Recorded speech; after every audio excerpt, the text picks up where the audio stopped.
ہدایت ان لوگوں کے رستے پہ ہے جن پر میرا انعام ہوا، اور انعام ہوا تو کن پر ہوا؟ اللہ کا احسان اسلام پاکستان۔ اعوذ باللہ من الشیطان الرجیم، بسم اللہ الرحمن الرحیم۔ آپ دیکھ رہے ہیں اسلام پاکستان اور میں ہوں علی اسلام۔ ناظرین کرام، آپ نے ایک لفظ سنا ہوگا سکسیس، کامیابی۔ ہم کامیابی کس چیز کو نام دے رہے ہیں؟ اگر ہمارے پاس پیسہ آ گیا ہے، کیا ہم سمجھتے ہیں ہم کامیاب ہیں؟ ہمارے پاس زمین آ گئی، ہم سمجھتے ہیں ہم کامیاب ہیں؟ ہم نے ایک بنگلہ تیار کر لیا، ہم نے گاڑی لے لی، اتنی آسائش ہمارے پاس آ گئی، آرام کی زندگی گزار رہے ہیں، کیا ہم کامیاب ہیں؟ آئیے ہم قرآن سے پوچھتے ہیں، قرآن تو بتانا کہ اللہ کے نزدیک کامیاب کون ہے؟ تو بتا ہمیں کامیاب ہونے کے لیے کیا کرنا پڑے گا؟ قرآن نے کہا میرے سے پوچھنا چاہتے ہو کامیابی کن چیزوں میں ہے؟ میں نے کہا ہاں پوچھنا چاہتا ہوں۔ قرآن کہتا ہے اولئک علی ھدی من ربہم، وہ لوگ جو ہدایت کے رستے پہ ہیں، واولئک ھم المفلحون، اور وہی لوگ کامیاب ہیں۔ اب ہدایت والے رستے پر کون لوگ ہیں؟ اگر میں اپنے پچھلے لیکچرز کو ریپیٹ کروں تو میں نے بتایا تھا ہدایت کن لوگوں کو ملتی ہے۔ اللہ رب العزت نے قرآن مجید فرقان حمید میں ارشاد فرمایا نا، اگر میرے سے مانگنا ہے تو کیا مانگو؟ اللہ کیا مانگے؟ سنو اللہ رب العزت کیا فرما رہا ہے، کیا مانگو؟ اہدنا الصراط المستقیم، ہدایت والا رستہ مانگو۔ اب ہدایت والا رستہ کن کا رستہ ہے؟ آگے اللہ رب العزت سورۃ بقرہ میں ارشاد فرماتے ہیں انعم اللہ علیہم من النبیین والصدیقین والشہداء والصالحین، ہدایت ان لوگوں کے رستے پہ ہے جن پر میرا انعام ہوا، اور انعام ہوا تو کن پر ہوا؟ نبیوں پر انعام ہوا، شہداء پر ایمان ہوا، صدیقین پر انعام ہوا۔ یعنی جو سچ بولنے والے ہیں ان کے رستے کو اپناؤ۔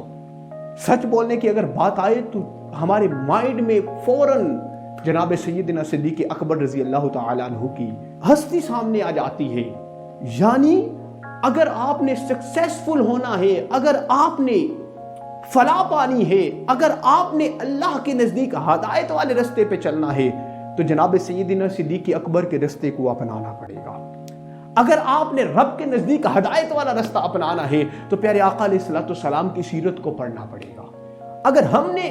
اگر ہدایت والے رستے پہ چلنا ہے تو جناب سیدنا عمر فاروق رضی اللہ تعالیٰ عنہ، جناب سیدنا عثمان غنی رضی اللہ تعالیٰ عنہ، جناب سیدنا مولا علی کرم اللہ وجہ الکریم، امام حسن، امام حسین، پنجتن کے گھرانے کی جتنی یہ ساری ہستیاں ہیں جنہوں نے اللہ رب العزت کو راضی کیا اور اللہ رب العزت ان سے راضی ہو گیا، ان کی سیرت کو اپنانا پڑے گا۔ جب ان کی سیرت کو اپنا لیں گے تو پھر ہمیں پیسوں کی ضرورت نہیں پڑے گی، پھر ہمیں گاڑیوں بنگلوں کی ضرورت نہیں پڑے گی، پھر ہمیں آرائش والی زندگی گزارنے کی ضرورت نہیں پڑے گی، پھر ہم اللہ کے رستے پر کامیاب ہوں گے، پھر ہم اللہ کے نزدیک ہدایت والے رستے پر ہیں۔ 5 وقت اذان آ کے ہمیں یہی درس دیتی ہے کہ اگر آپ نے کامیاب ہونا ہے تو آپ پیسوں کے پیچھے نہ دوڑیں، اگر آپ نے کامیاب ہونا ہے تو آپ کوٹھیوں، گاڑیوں، بنگلوں پر توجہ نہ دیں، اگر آپ نے کامیاب ہونا ہے تو حیا علی الصلاۃ، حیا علی الفلاح، یعنی اللہ کے رستے پہ آ جائے، اللہ کے حضور سجدہ ریز ہو جائے، اللہ کی بارگاہ میں جھک جائے تو آپ کامیاب ہیں۔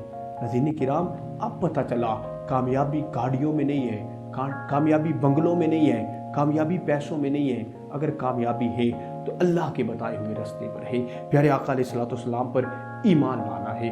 دعا ہے اللہ کریم ہمیں صحیح معنوں کے ساتھ نمازیں ادا کرنے کی اور اللہ رب العزت کے حضور سجدہ ریز ہونے کی توفیق عطا فرمائے، اور پیارے آقا علیہ الصلوۃ والسلام کی سچی سچی محبت نصیب فرمائے۔ دعا میں یاد رکھیے گا، اپنا بہت سارا خیال رکھیے گا اور دیکھتے رہیے گا اسلام پاکستان۔ السلام علیکم ورحمۃ اللہ وبرکاتہ۔